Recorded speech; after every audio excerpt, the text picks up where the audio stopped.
Tranquilos, señores, porque voy a dar punto de vista si oigo otra música, o otra canción, perdón.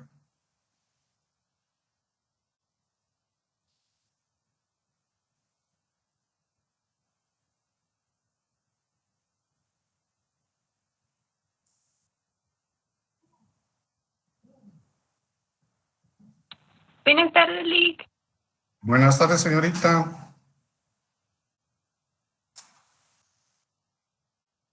¿Qué tal está? Bien, gracias. ¿Y ustedes qué tal? ¿Cómo han estado? Muy bien, gracias a Dios, Lick.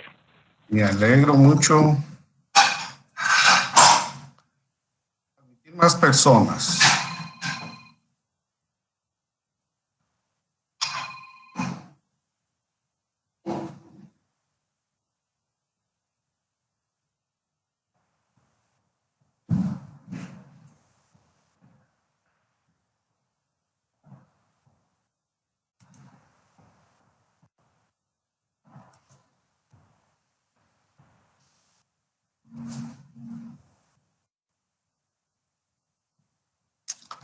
Bien, buenas tardes a todos. ¿Alguna pregunta con lo que hemos visto anteriormente? Porque el examen primer parcial va a venir antes de los instrumentos de las técnicas de investigación. Si hay alguna pregunta antes de eso, si no terminamos los instrumentos de las técnicas de investigación o las técnicas de investigación para poder avanzar, o tienen preguntas, las podemos responder. Piensen alguna pregunta, si tienen algún comentario, alguna duda, las podemos responder ahora. Si no, seguimos con el cuestionario.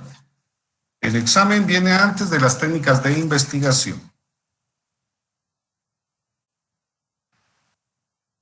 ¿Y cuál es el tema que está antes de las técnicas de investigación?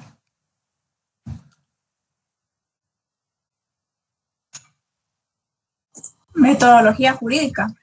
Muy bien, Kimberly. Entonces, ¿cuál es la metodología jurídica que existe? ¿Cuántos métodos existen, Kimberly?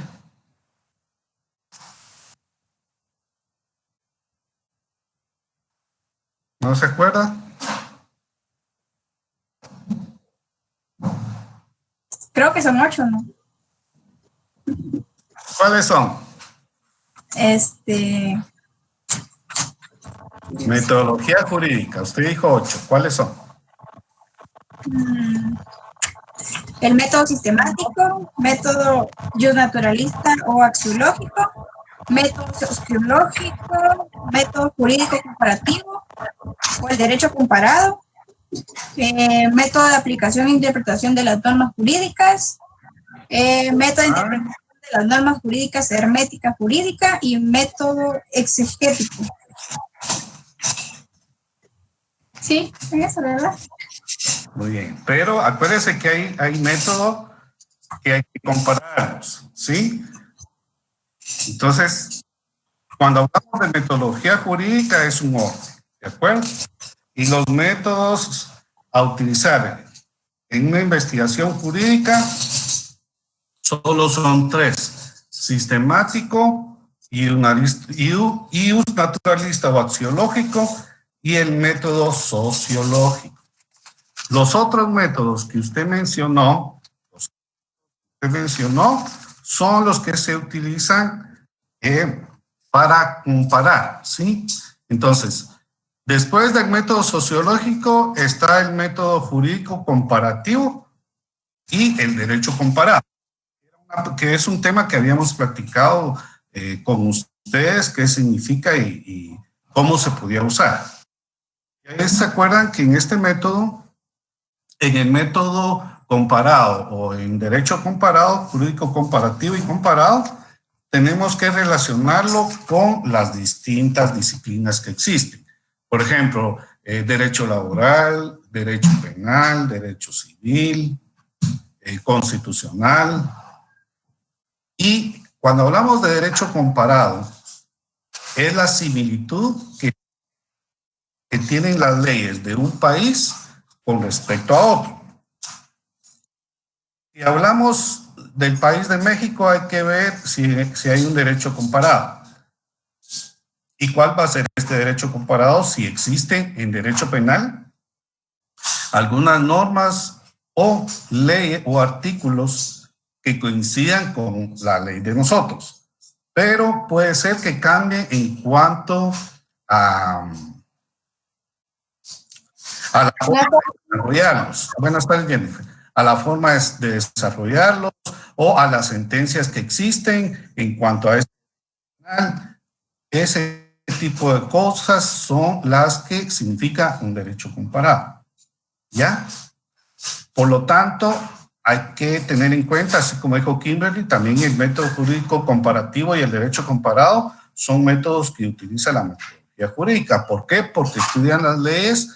Incluso ustedes pueden defender en otro país, pero se tienen que registrar, ¿ya? Se tienen que registrar, tienen que seguir ciertos requisitos para poder cumplir con las leyes de ese país.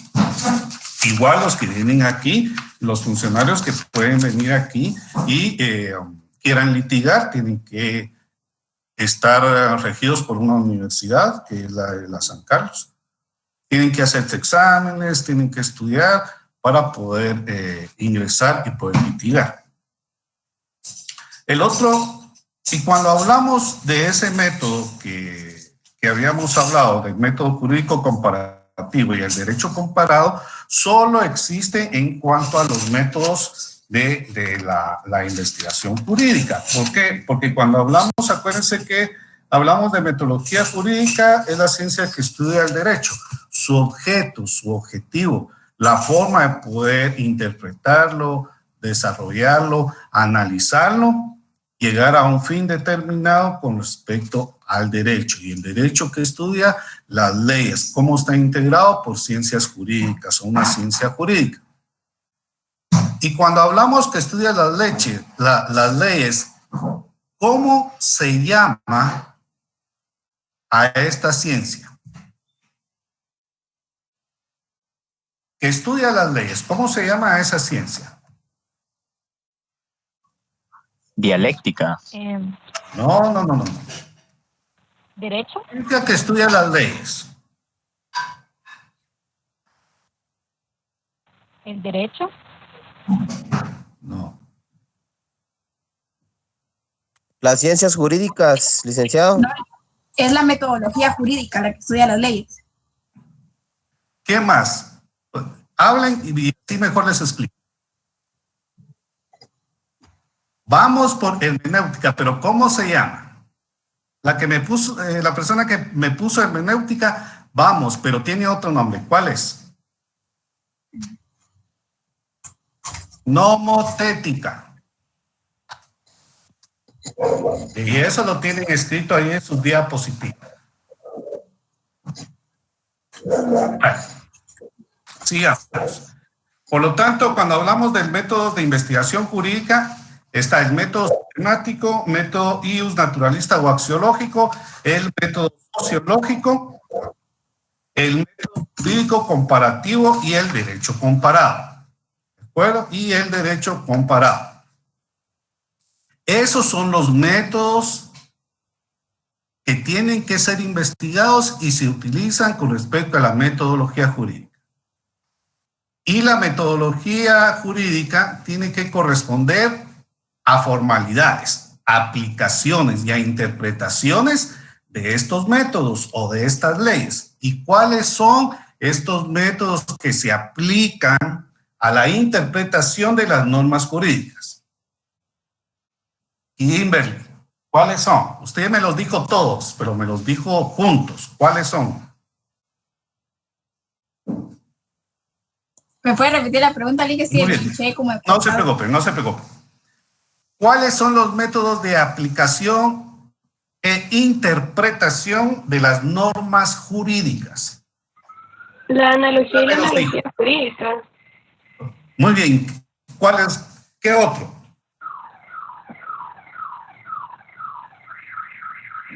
Son tres, Kimberly. ¿Cuál es? Aunque sean desorden. El método sistemático, el sociológico y el jus naturalista, licenciado. No. El método de interpretación de la norma jurídica o hermética jurídica. Hasta ahí. Hasta ahí. ¿Por qué les estoy haciendo esta pregunta? Porque es con respecto, cuando yo les dije y les estaba explicando qué significa metodología jurídica, les dije interpretación, análisis, desarrollo de estos métodos que se utilizan en una metodología jurídica. Y estos métodos son estos tres que ustedes me han dicho. Ius naturalista, sociológico, ¿y cuál es el primero? Sistemático. Sistemático. Y cuando es una interpretación, ya es una analogía jurídica, ¿de acuerdo? Porque estamos hablando de interpretación, análisis, aplicación, desarrollo de las leyes. A eso se le llama analogía y analogía jurídica. Pero al mismo tiempo, cuando hablamos de esto, hay algo muy importante. Yo les dije análisis, interpretación, aplicación. Y cuando hablamos de la interpretación de estos métodos, solo nos vamos a incluir cuando hablemos de una norma jurídica o hermenéutica jurídica. Y si hablamos de una norma y hermenéutica jurídica, vamos a ver nosotros que todo esto es un conjunto. Es un conjunto de normas de las cuales tenemos que tener requisitos, tenemos que tener una disciplina y tenemos que tener principios de los cuales se están basando. ¿Por qué principios? Porque cuando hablamos de esta norma jurídica, acuérdense que las normas jurídicas tienen que tener principios para poder desarrollarlas e interpretarlas. Ustedes ya estudiaron los principios de derecho. ¿Cuáles son los principios de derecho?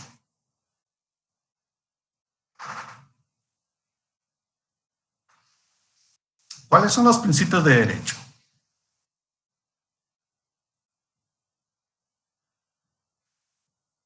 Acuérdense que hermenéutica es el conjunto de principios que se tienen que tomar en cuenta. ¿Por qué se toman en cuenta y por qué se llama hermenéutica? Porque es un conjunto de normas. Se tienen que tomar en cuenta para poder interpretarlas, para obtener unos requisitos indispensables como son los principios. Los principios son fuera de este curso, pero ¿cuáles son los principios? Son 7. Introducción al derecho 1.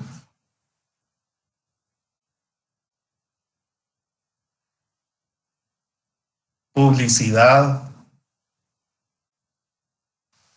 Ética. ¿Cuáles son los otros? ¿No se acuerdan? No, muy bien. Entonces sigamos. Por lo tanto, como estamos hablando de método de aplicación, interpretación y desarrollo de las normas jurídicas, ¿sí? Lo vamos a analizar por medio de una analogía y una analogía jurídica. ¿De acuerdo? Con esto. Y cuando hablamos de solo la interpretación que vamos a tener de estas normas, vamos a hablar de hermenéutica jurídica, que eso significa un conjunto de normas de las cuales nosotros tenemos que interpretar para poder litigar y tener relación con el caso que estamos llevando. Por eso es un conjunto de normas y eso es hermenéutica jurídica. ¿De acuerdo? No es el estudio de leyes. El estudio de leyes es nomotécnica. ¿De acuerdo? Es muy diferente a lo que ustedes me están diciendo y me están respondiendo. Por lo tanto, cuando hablamos de esto, Esto solo va a ser, si yo les pregunto a ustedes, ¿cuál es la interpretación de la metodología jurídica? ¿Cómo me responden ustedes? ¿O por medio de quién? ¿O cómo podemos interpretar la metodología jurídica? Por medio de la hermenéutica jurídica. Muy bien. ¿De acuerdo? Ahí está la respuesta. Y cuando yo les pregunte a ustedes, ¿por medio de qué? ¿O cuál es el método a utilizar para poder analizar, aplicar o interpretar las normas jurídicas? ¿Cuál es el método esencial? La analogía jurídica. La analogía o analogía jurídica. En sí, su respuesta es correcta porque es analogía jurídica. Analogía se explica porque va a ser una relación que existe. Cuando hablamos de que existe, va a existir por medio de sujetos y objetos. ¿Por qué? Porque son leyes y es una analogía jurídica. Y si no hay un objeto ni sujeto, no se va a poder interpretar las normas jurídicas o las leyes jurídicas o fundamentar un caso. ¿Por qué? Porque es una analogía y tiene que estar relacionada con una sociedad. Y la sociedad está interpretada y está formada por las personas o grupos de personas. Y la sociedad, ¿por quién va a estar regida? Va a estar regida por leyes. ¿Y cuáles son estas leyes? ¿O por medio de qué? ¿O cómo vamos a interpretar estas leyes? Por medio de una analogía. ¿Sí? Por medio de una analogía que son objetos y sujetos. Porque no podemos interpretar una ley solo por la materia. Tiene que haber materia y tiene que haber sujeto para poder interpretarla. Si no, no la podemos interpretar. Y cuando hablamos de analogía jurídica, aquí sí es muy importante. ¿Por qué? Porque la analogía jurídica ya vamos a tener el conocimiento, la abstracción, la recepción, el análisis, la sensación de todo lo que ha sucedido. Y nosotros vamos a poder interpretarla. Por eso es analogía jurídica, es la interpretación por medio de los razonamientos que se utilizan. ¿Por qué? Que se están utilizando para poder interpretar estas normas jurídicas. Por lo tanto, sí tenemos que tomar en cuenta eso. La analogía jurídica es muy importante para razonar los casos que ustedes van a llevar como personas litigantes, ¿sí? Una aplicación y una interpretación. La aplicación, analogía y analogía jurídica. Aplicación, síntesis. Y la interpretación solo por medio de la hermenéutica.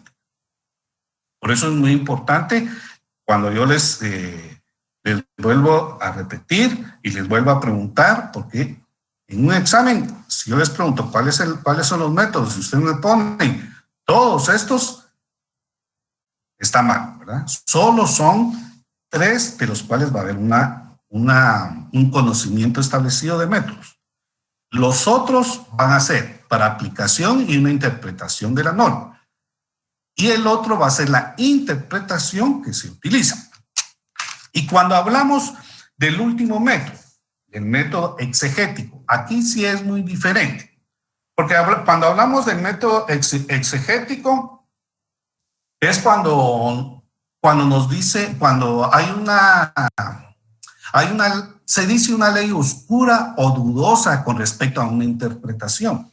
Y esto lo hacen mucho los abogados para que se pueda ir prorrogando los casos, que puedan pasar más tiempo o se pierda el tiempo establecido para poder a una persona. ¿Y por qué lo hace? Si hablamos del método exegético, dice estrictamente es interpretado y sostiene una ley oscura o dudosa debe recurrir a la voluntad e intención del legislador que la dictó. ¿Dónde van a encontrar ustedes a todas estas personas que decretaron una ley? Por lo tanto, muchas veces este método exegético se lo dejan al juez, que él decida. ¿Por medio de qué? Por medio de los métodos. Él puede decidir una resolución de un caso.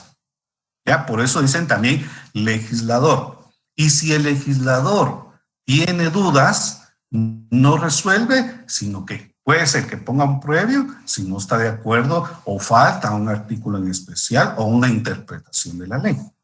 Por eso se dice que es dudosa, ¿ya?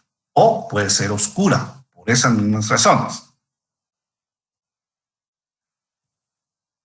También que se trata de establecer la finalidad que se persigue con una ley, lo mismo que les estaba diciendo, tal como fue entendida al tiempo de dictarla.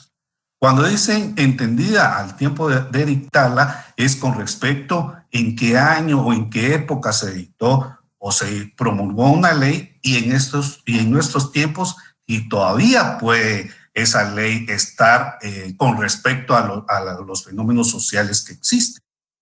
Por eso algunas veces ven ustedes que dice este artículo está denegado. Este artículo está denegado y pasa a tal número de artículos. ¿Por qué? Porque ese artículo ya no va a corresponder a la época actual o ya no corresponde a los casos establecidos. Por lo tanto, esos artículos se deniegan y forman otros. Y por eso le dicen a usted, mire, va de un lado a otro. ¿Ya? Se va formulando de un lado a otro. Entonces, hay que tener mucho cuidado también cuando ustedes leen los libros y hay una interpretación de eso. Tienen que tener mucho cuidado. Por eso la metodología jurídica ustedes la van a ver en Derecho 2 siempre, ¿verdad? Aunque yo se las explique, pero ellos pueden tener otra forma de poder explicarlos y poder interpretar las leyes. Y lo mejor sería que lo interpretaran con un caso jurídico para que ustedes vean por qué se utiliza la metodología jurídica y hasta qué punto se llega con esta metodología jurídica, que es muy importante que la estudien y ustedes, por supuesto, la van a seguir estudiando y analizando en lo que corresponde a todo, en toda su carrera jurídica. Preguntas antes de pasar a otro tema.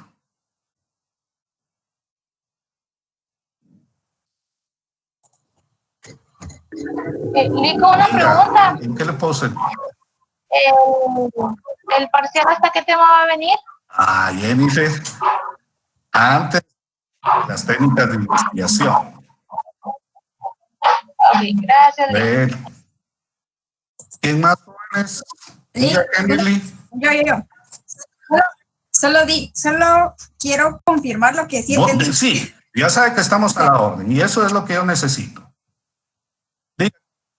Entonces entendí que el sistemático, el naturalista, el axiológico y el sociológico son para realizar una investigación.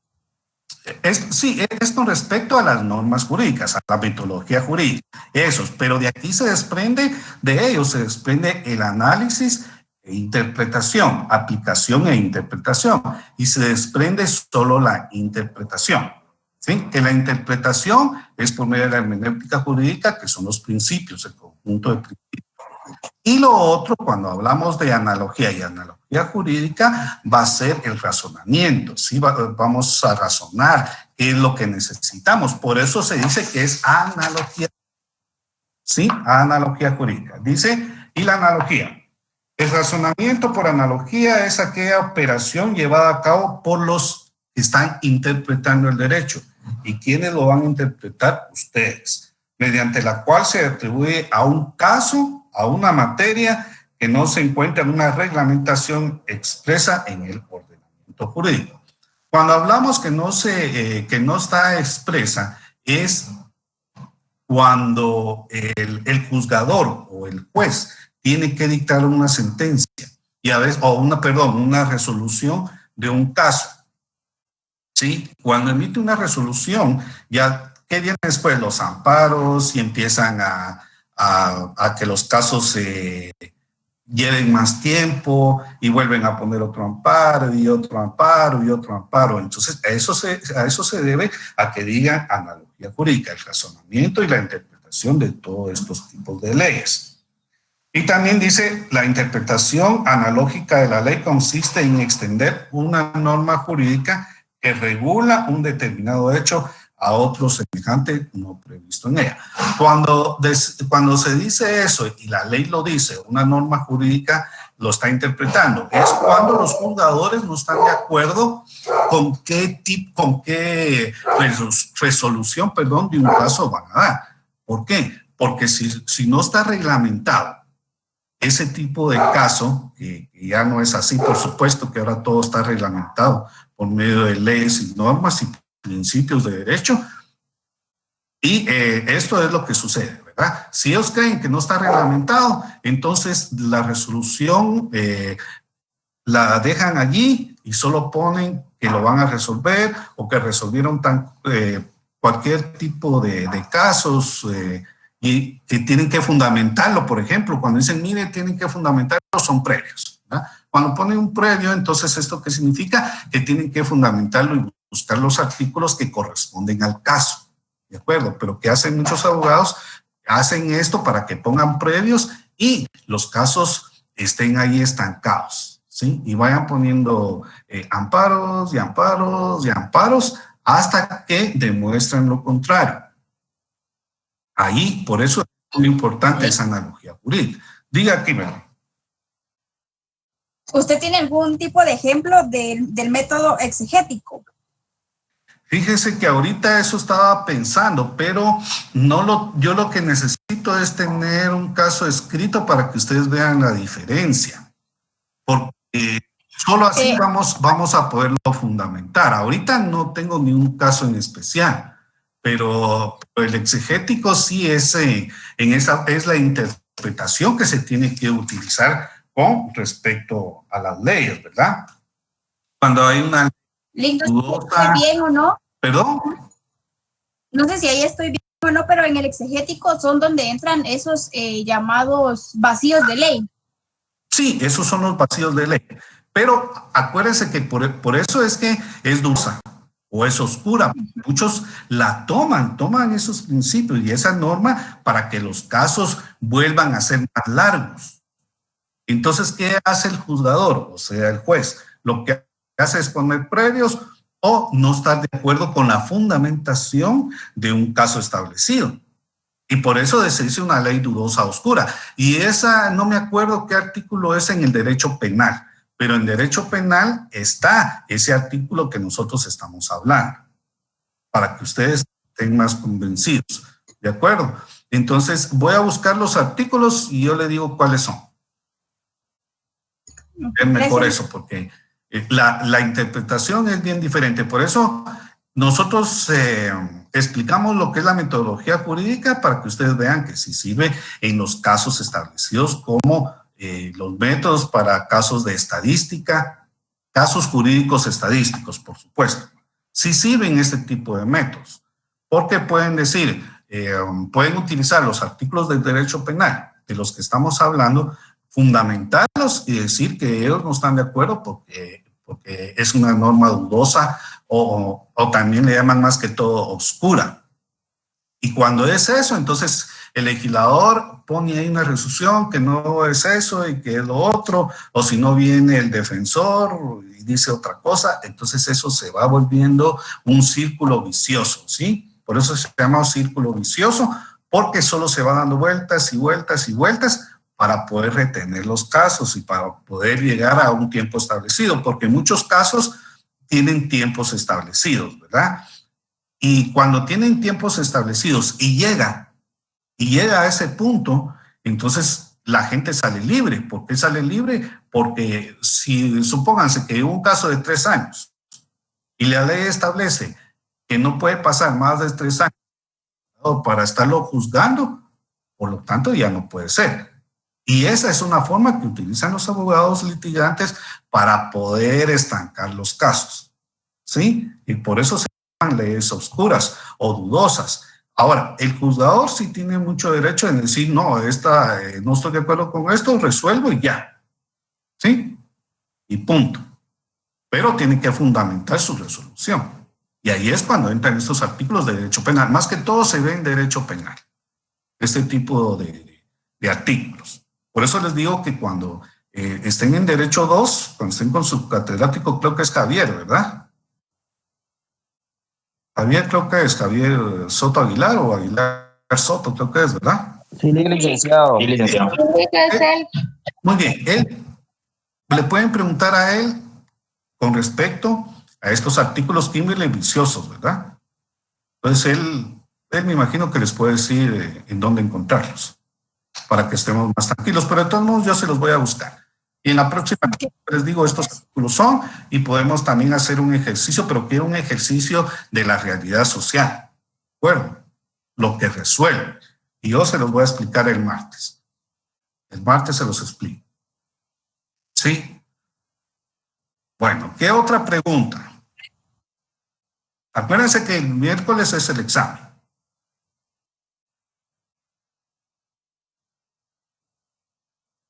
Acuérdense que el miércoles es el examen.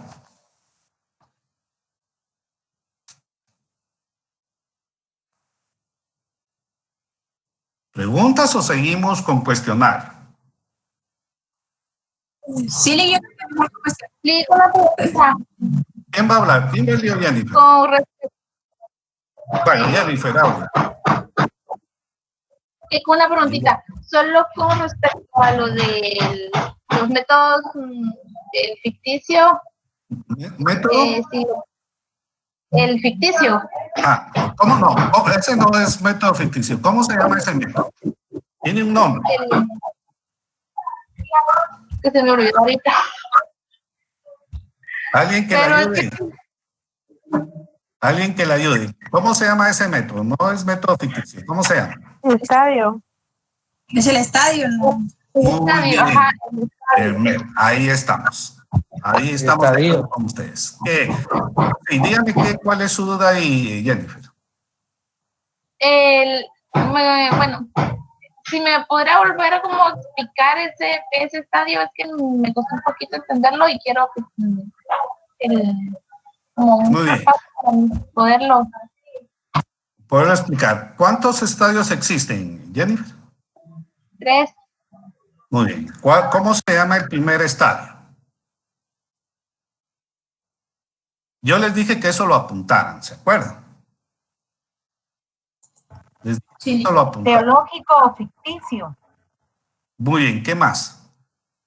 Ahora, cuando hablamos de ficticio, acuérdense que lo ficticio es algo mágico, es algo que ustedes están pensando que les va a ayudar. Es algo que ustedes dicen, bueno, para que se realice, cuando yo sea litigante, voy a emplear algo mágico para que se resuelva a mi favor. Ahora, ¿existe eso o no existe eso?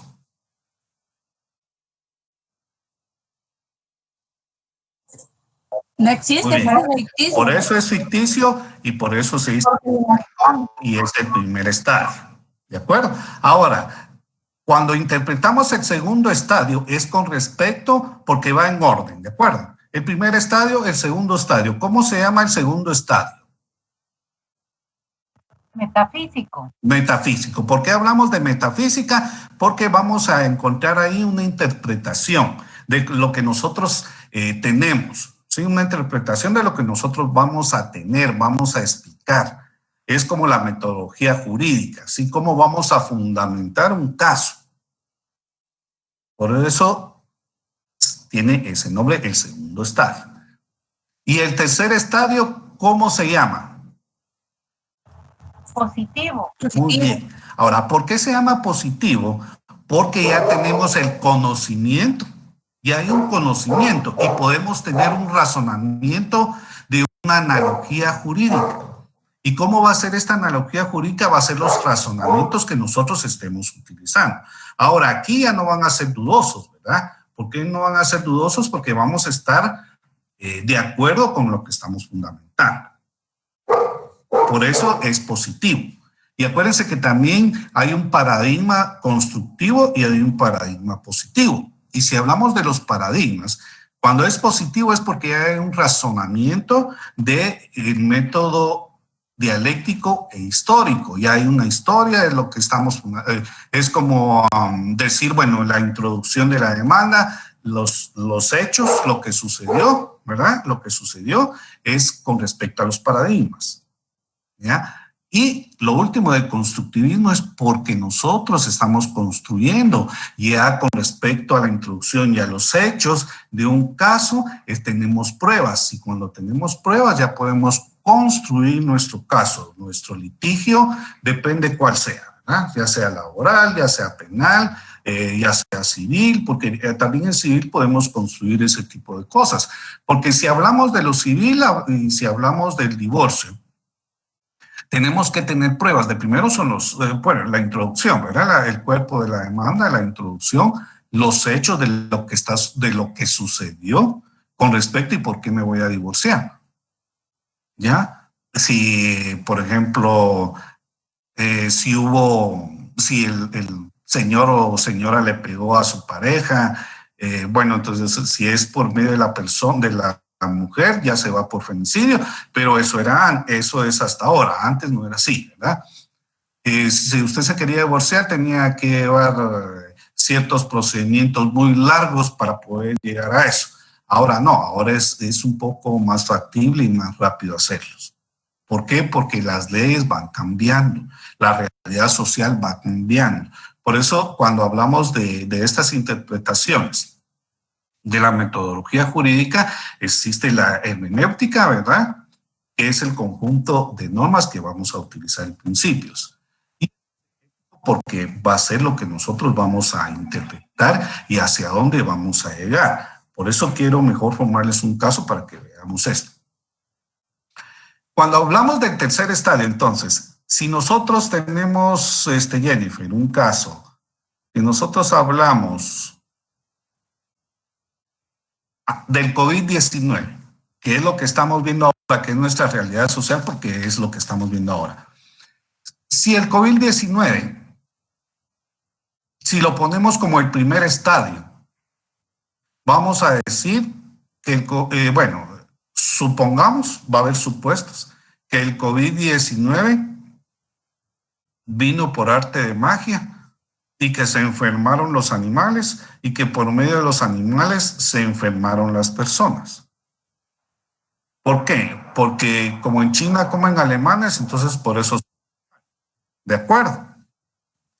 Algo mágico, ¿verdad? Puede ser verdad o no, pero cuando hablan de lo mágico es que nosotros pensamos que algo los enfermó a ellos,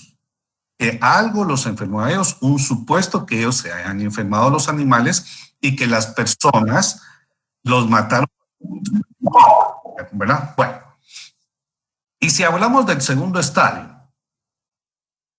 cuando hablamos de esto, nosotros vamos a tener ya una metodología, una sistematología, un sistema. Nos vamos a guiar por hipótesis. ¿Por qué? Por hipótesis, porque va a haber un estudio que nosotros estamos realizando. Y este estudio que se está realizando, también vamos a hablar del paradigma, porque vamos a hacer una historia de esta enfermedad o cómo, por qué las personas se enferman si nosotros no ha habido una investigación como la que está sucediendo. Bueno, ese es el segundo estadio. Y el tercer estadio ya es positivo. ¿Por qué es positivo? Porque ya vamos a tener que nuestras hipótesis sean verdaderas o falsas. Vamos a tener conclusiones de por qué las personas se enferman y por qué y a qué punto han llegado para enfermarse y de dónde se enfermaron o por qué se enfermaron o qué fue lo que sucedió. Hay estadios, ¿verdad? Algo mágico, porque solo se infectaron los animales, se lo comieron las personas y ahí empezó. Con el sistemático, porque vamos a tener cierta forma de procedimientos, requisitos, investigación social, por medio de los paradigmas, que va a ser dialéctico histórico. Acuérdense que dialéctico va a estudiar una investigación, un fenómeno social. Y va a haber una historia con respecto a eso. ¿Por qué hay una historia? Porque el COVID viene de otro, ¿verdad? Viene de SARS, que es parecido a una fiebre que sucedió en el Medio Oriente, que después fue controlada por los estudios. Ya hay una historia de todo esto que ustedes han oído. Después hay una conclusión de que no, de que fue hecha en un laboratorio, se soltó y se infectaron las personas. Entonces va un orden, ¿sí? Los estadios llevan un orden establecido. Y si seguimos hablando de un caso como el que habíamos hablado del señor Domingo Cho, ¿qué fue este caso? Las personas lo asesinaron porque pensaron que con las hierbas que él tenía iba a curar una enfermedad ya muy avanzada.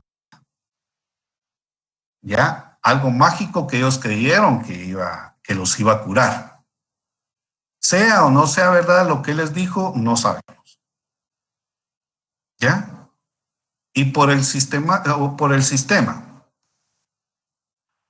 Cuando hablamos de esto, tiene que haber unas hipótesis para poder explicar y analizar lo que sucedió. ¿Cuál fue la investigación? Que llegaron a ver que los asesinos fueron hermanos o fueron 3 personas, que uno empezó a decir tal cosa y por eso lo asesinó. Que lo asesinó porque él dijo que iba a curar al papá y ya no lo hizo. Ya no lo hizo. Bueno, el segundo estadio.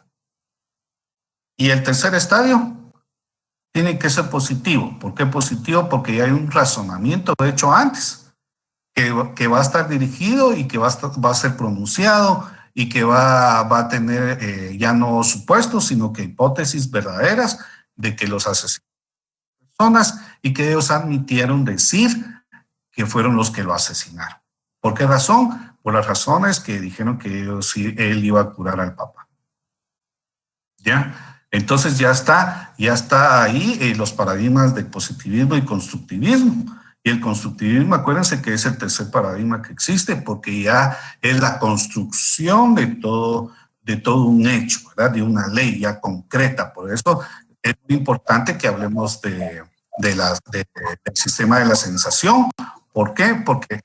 Porque tenemos restricción, representación y una abstracción de todo lo sucedido. Sí. De este señor Domingo Cho, yo investigué y me salió que era un médico un experto en medicina natural. Y la persona que trabajaba con él prácticamente lamentó su muerte y creo que fue parte de la investigación porque ella afirmó que él no era un ¿cómo se dice? Un brujo, un hechicero. Sino que igualmente él era un experto en la medicina natural y no era lo que estaban diciendo y que lamentaban lo que le habían hecho. Entonces ahí ya hay más cosas certeras de lo que él realmente era. Perfecto. Entonces, por eso yo quería empezar desde el primer estadio, el segundo y el tercero. Porque con el tercero ya ellos han razonado todo lo que sucedió y ya pueden decir con certeza qué fue lo que sucedió, por qué sucedió, quiénes lo hicieron, ¿verdad? Que es el Ministerio Público el que tiene que dar todas esas pruebas para que pueda hacer que las hipótesis ya sean falsas o verdaderas y puedan ser comprobables, por supuesto. Y cuando hablamos de ese tercer estadio es porque ellos ya están seguros. Ellos fueron, por qué lo hicieron, qué razones tuvieron para hacerlo.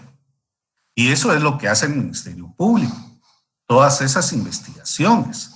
Y aunque muchos no lo tomen así, pero es lo que han estudiado y lo están interpretando. Cuando ustedes,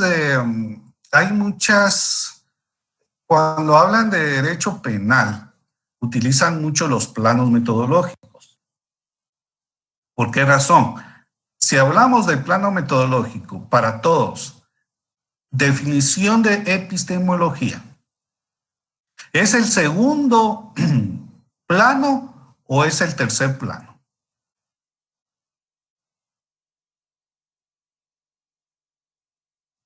¿Son 3 o son 4 planos? El epistemológico es el segundo plano. Y el ontológico, ¿qué significa? Es lo de creer, lo del... O sea... Ontológico. Sí. Y ahí lo tienen en su diapositiva, léanlo, porque estamos repasando y estudiando. Dice el plano ontológico, relacionado con el positivismo, parte de una concepción realista, defiende que tanto en la naturaleza como en las ciencias sociales existe una realidad independiente del sujeto que conoce. Perfecto. Muy bien. ¿Y el segundo? ¿Cuál es? Alma me habló, ¿verdad? Sí, buenas tardes, perdón. No se preocupe, Alma. Ahora el segundo, por favor, Alma. Metodológico. Perfecto, sí, diga. La metodología positivista utiliza el modelo hipotético deductivo en la investigación, que conlleva los siguientes pasos: elaboración de teorías, proposiciones y conceptos, selección de hipótesis, definición operacional de las variables, diseño de relaciones entre variables, recolección de datos, comprobación de hipótesis, generalización e inferencia. Muy bien, ¿y con quién está relacionado este plano? ¿Con qué paradigmas? Con el materialismo histórico y el constructivismo. ¿Sí? Ahora, el tercero, epistemológico, ¿qué significa? ¿Se lo leo yo, Lick? Léalo bien. Dice el plano epistemológico, en cuanto al positivismo es dualista y objetivista, el sujeto y la identidad investigadas son entidades distintas e independientes obteniendo un conocimiento verdadero. Objetivo principal es la producción de conocimiento nomotético, significa el descubrimiento de leyes. La posibilidad de producir conocimiento objetivo se basa en los siguientes supuestos: la posibilidad de medir lo observable, la posibilidad de aumentar la realidad en variables aislables y definidas operativamente, el control estadístico de las variables. Muy bien. Por lo tanto, cuando estábamos explicando los casos, yo les hablé de los paradigmas, ¿sí? Y le hablé de los planos. Y el plano que más utilizan es el epistemológico en derecho penal. ¿De acuerdo? ¿Por qué? Por los supuestos que ustedes que nos leyó Jennifer, y ustedes van a estudiar, y lo que significa que el epistemológico tiene que estar concatenado con el nomotético, ¿sí?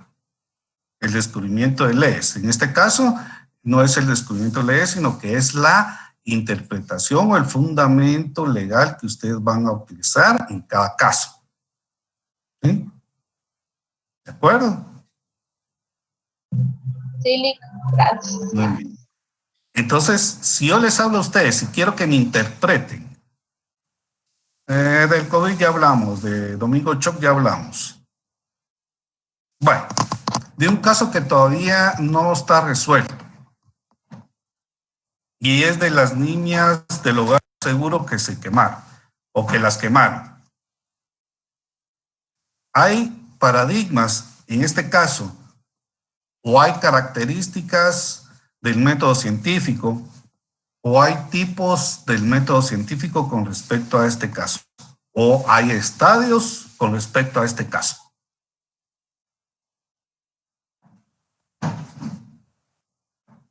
Es como que se estuviera preguntando todo lo que hemos visto.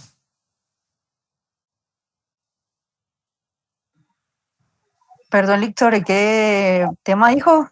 Disculpe, sobre el caso de las niñas del hogar seguro. Ah, ya, gracias. Lick, si estamos hablando de estadios, sería un estadio metafísico porque ya se ha investigado qué es lo que sucedió, si las quemaron o fue un incendio. O sea, ya hay parte de una investigación y ya tienen responsables qué es lo que pudo suceder. Perfecto, muy bien. ¿Solo ese estadio o los dos? Pues el ficticio, bueno, el ficticio yo lo veo como, no, o el positivo.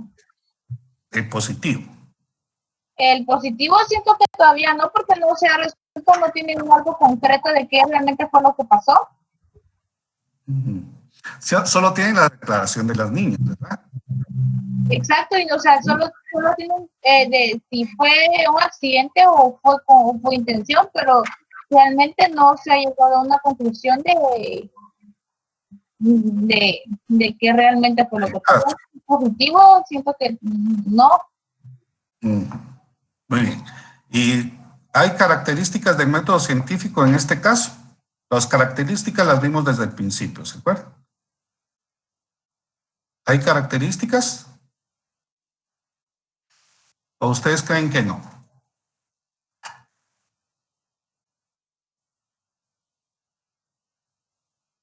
Es la segunda diapositiva. Sí. Muy bien. ¿Por qué? Sí, tiene características. Porque conlleva... Diga. Perdón. Sí. Porque, o sea, es una investigación que va por pasos y procedimientos, ¿no? Entonces sería el proceso sistemático. Perfecto. ¿Qué más? Sensorial, ¿por qué?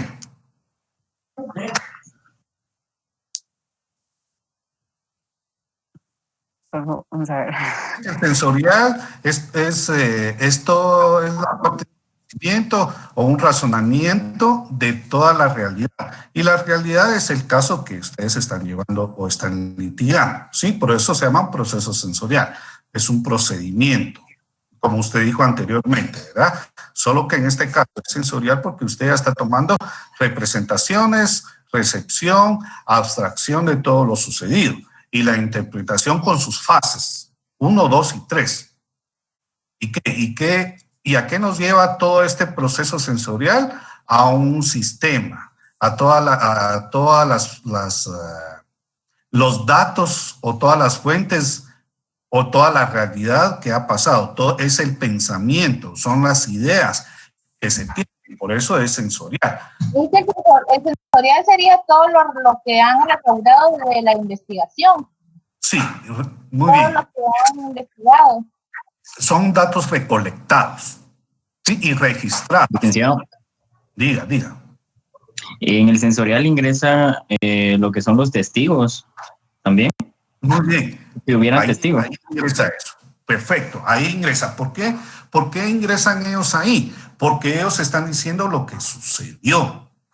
¿Ya? No, ahora, póngale que el defensor de estas personas, pero están defendiendo a los culpables, ¿verdad? Que los culpables en este caso serían los directores o las instituciones que tenían a cargo a estas niñas. Ya, ¿qué pueden decir ellos? También pueden tener vacíos, ¿verdad? Un círculo vicioso. ¿Por qué? Para que estén dudando de todo lo que han hecho o para que el caso llegue a cierto tiempo. Bueno, también puede ser un estadio ficticio. ¿Por qué? Porque ellos pueden inventar algo que no sucedió. ¿Sí? ¿Qué pueden inventar? Que ellas fueron las que se incendiaron y que ellos no son culpables. Pueden inventar que no tenía llave la puerta o la reja. Entonces, esos son datos ficticios o mágicos para que encuentren a las personas culpables. ¿De acuerdo? Entonces... Sí, justamente a ese estadio iba yo, al ficticio, porque hay corrupción en todos lados. Muy bien, y ahí vamos. Prácticamente es una institución del gobierno. Entonces, para no hacer quedar mal al gobierno, simplemente van a decir que la culpa fue de las niñas. Perfecto, muy bien. Muy bien, pero hay pruebas reales, ¿verdad? Hay pruebas científicas que dan por aceptado que las niñas incendiaron un colchón, pero para poder protegerse. ¿Ya? Si ellas incendiaron el colchón, ¿por qué lo hicieron? O si dijeron que fueron ellas o no. Ahí tienen que llegar al método científico, con pruebas científicas. ¿Ya? Entonces pueden decir, la puerta estaba abierta, las niñas se quemaron, perdón, que las niñas prendieron un colchón o papel o lo que ustedes quieran, pero ¿por qué? Tiene que haber una razón. ¿Y cuál es esa razón? Es por medio del proceso sensorial. ¿Ya? Testigos, hechos, pruebas científicas, ¿ya? O es un abuso de las autoridades y por eso lo hicieron. Todo ese procedimiento lo hace el Ministerio Público. Pero también lo hace las personas que están apoyando a las niñas, que son los defensores. O sea, a las niñas, junto con el Ministerio Público. Y ellos son los que investigan y recaudan las pruebas para ver realmente de dónde empezó el incendio, para llegar a... Las dos, sí. Las dos entidades, ¿verdad? Las dos. Porque el Ministerio Público es el que, ¿cómo les dijera yo? Que es el que tiene, como que le creen más, por así decirlo, ¿verdad? Que es la institución que tiene que representar la ley. Es el ente acusador. El ente investigador, así es, ¿verdad? Lo que están investigando. Y las otras personas, las que están defendiendo, las que están acusando a la institución del gobierno.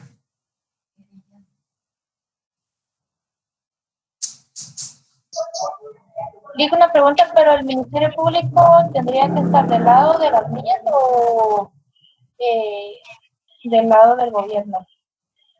Se supone que tiene que estar del lado de las niñas. El Ministerio Público. Ajá.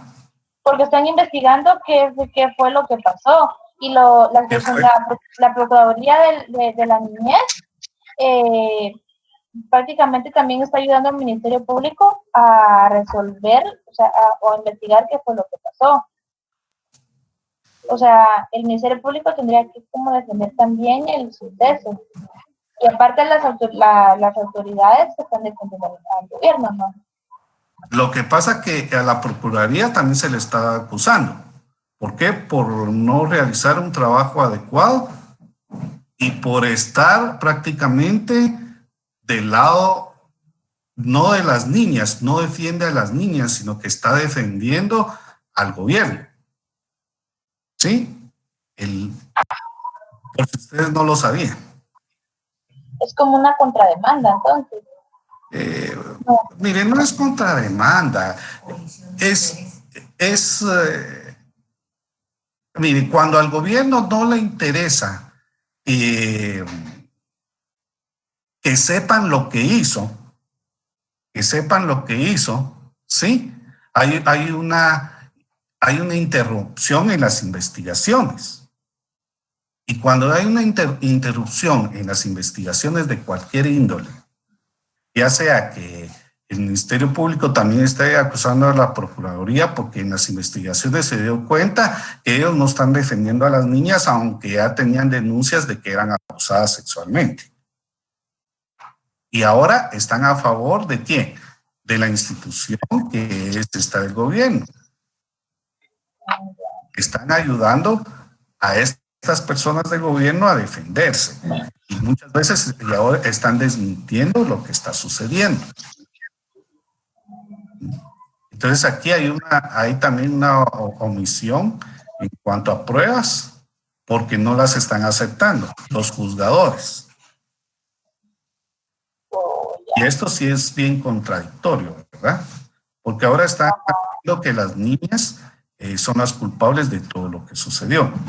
Aunque tengan pruebas de que han sido abusadas sexualmente, que tengan pruebas de que las sacaban de noche para prostituirlas, aunque tienen pruebas de que la comida era mala, estaba engusanada, estaba podrida, aunque tengan todo ese tipo de pruebas y aunque sepan que les echaron llave, que la puerta estaba cerrada y no les dieron el auxilio adecuado. ¿Sí? Por lo tanto, esa es una de las cosas el Ministerio Público investiga, pero también a veces el Ministerio Público, bueno, tiene intereses, ¿verdad? Tiene intereses también en este tipo de casos. ¿Por qué? Porque el investigador puede hacer todo lo posible por encontrar lo que sucedió, analizar todo esto, pero si no lo autorizan las altas autoridades del Ministerio Público, no van a poder hacer algo, los investigadores. Entonces aquí sí hay un conflicto de intereses entre las personas que están acusando a la Procuraduría y están acusando también al gobierno. Porque la Procuraduría es la que tiene que defender a las niñas, pero también está defendiendo a las personas que están en el gobierno. Entonces hay un conflicto de intereses. Y todavía sigue siendo un conflicto de intereses. Si es como el caso de la línea. En el caso de la línea hay un conflicto de intereses o no. Sí. Muy bien. Igual es este caso. Hay un conflicto de intereses entre las partes. Unas que quieren defender a las niñas y explicar al mundo entero y a la sociedad guatemalteca de los que fueron culpables y lo que está sucediendo en estos, se supone que en estos centros de ayuda.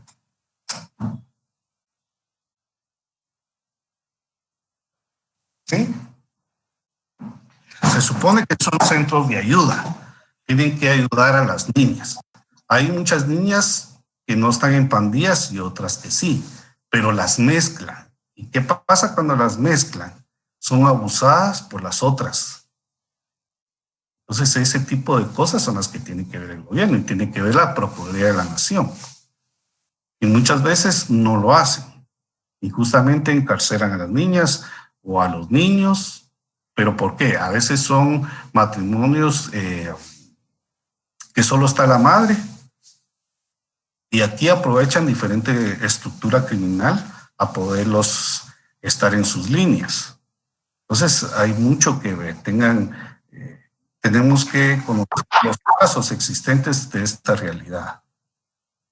Y por último, de hecho muchas niñas se van ahí porque los papás no les ponían atención, se las llevaron ahí, no porque realmente fueran niñas, como dice usted, que estuvieran en pandillas. Así es, ¿sí? Están mezclando a todos los niños y niñas, ¿ya? Y esto no debe ser así. Ahora, con el caso de la niña, no sé si ustedes han visto las noticias, que se fue entre un pozo y la tuvieron que sacar, y después el tío o familiar o lo que sea le pegó a una niña. ¿Vieron ese caso, sí o no? No. Sí. Va, muy bien. Los que vieron es una realidad social. ¿Y qué pasó? Que dicen que las niñas no tienen mamá ni tienen papá. ¿Quién las cuida? ¿A quién están a cargo? ¿Cómo las pueden ayudar? ¿Y por qué este señor se tomó el derecho de pegarle a una niña?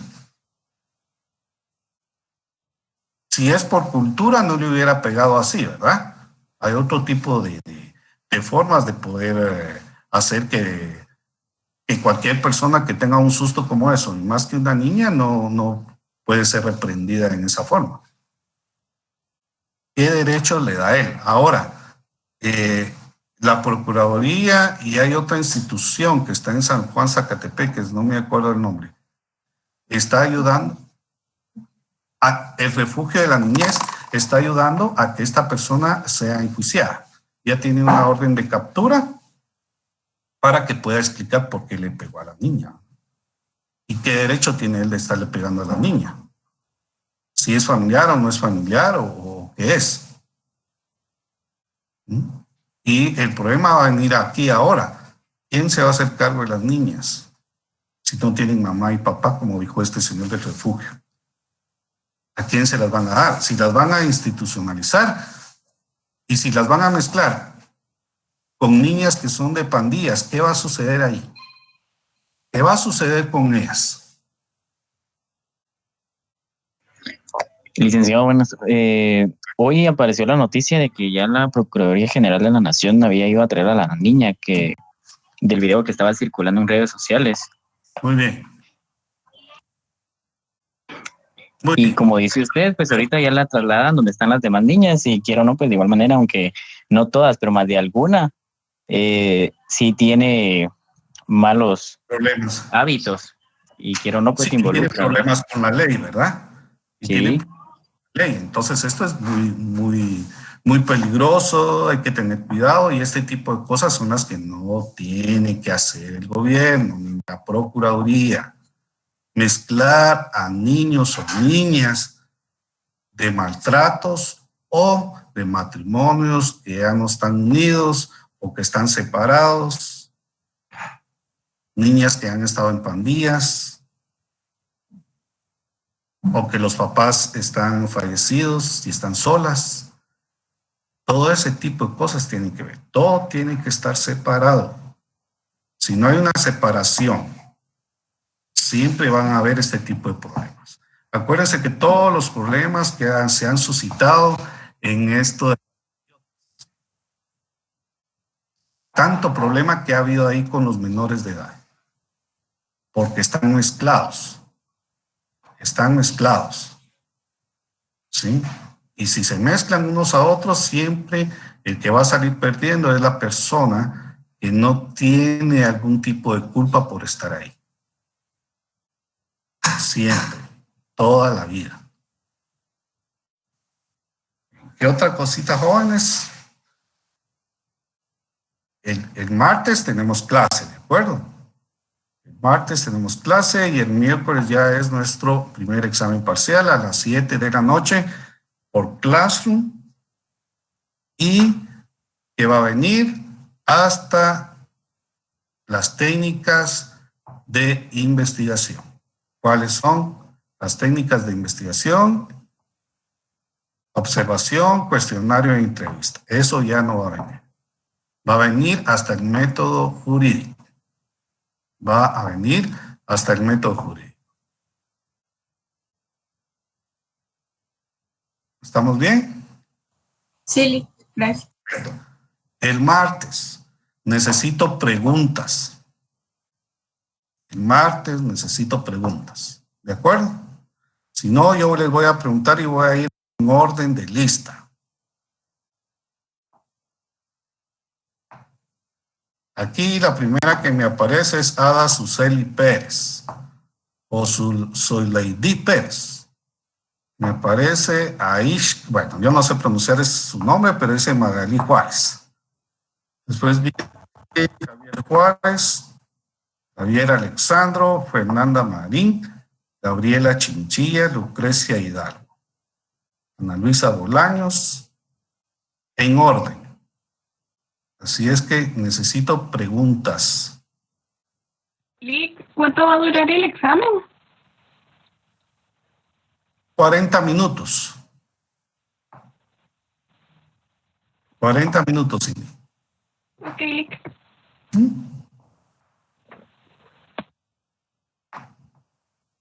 Buenas noches, licenciado. Entonces el examen ya no es la técnica de investigación social de campo. No, eso ya no. Eso lo vamos a dejar para el segundo, para servirle.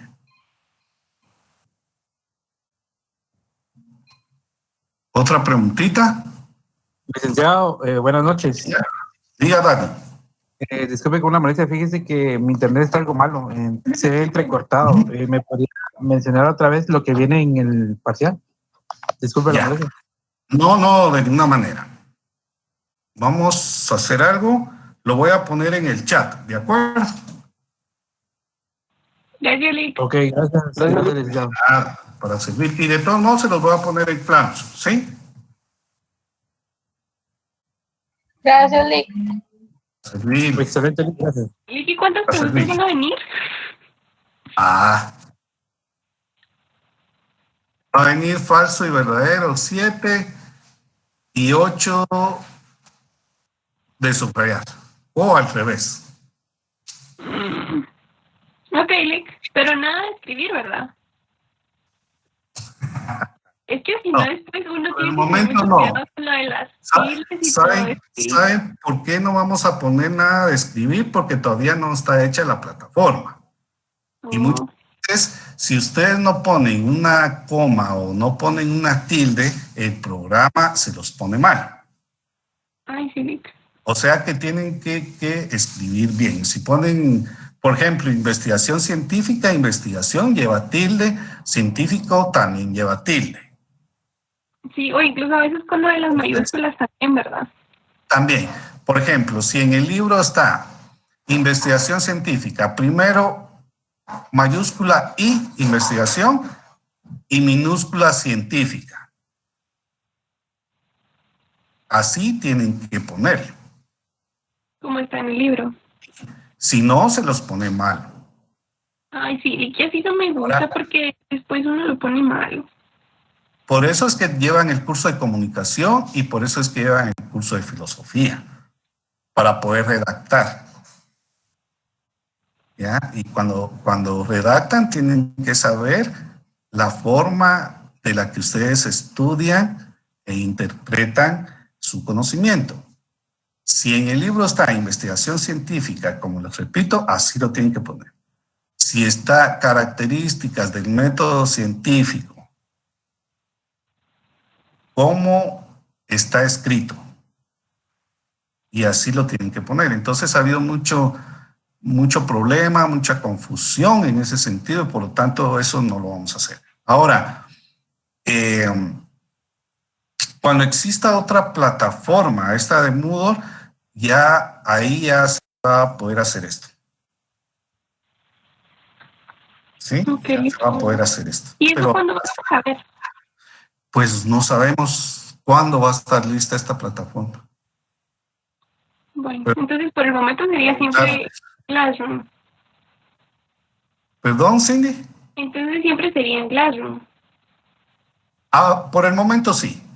Ok. Por el momento sí. Pero sí, la plataforma de Moodle es un poquito más práctica que esta. Es un poquito más práctica que Classroom, pero sí las dos tenemos que utilizar, lamentablemente, ¿verdad? Pero no se preocupen por el examen. Lo que tienen que hacer es estudiar y escuchar todo lo que yo les hablo. Acuérdense que yo les dije en el examen, lo que platicamos en clase también va a venir. También va a venir. Pero no se preocupen, ustedes estudien tranquilos.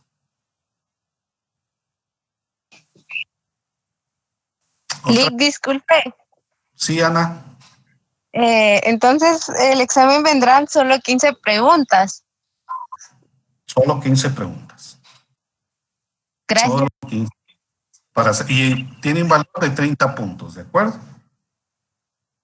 Un valor de 30 puntos.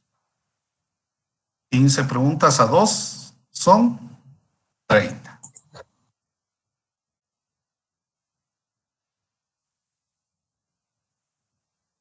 ¿Alguna otra pregunta, jovencitos?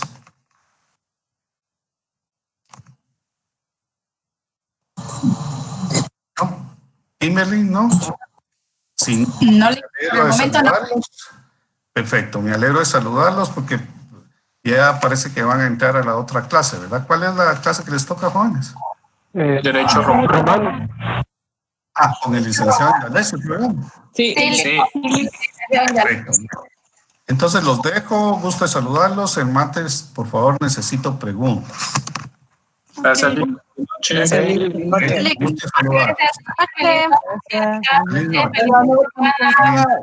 Se cuida. Gracias. Para servirles. Feliz fin de semana.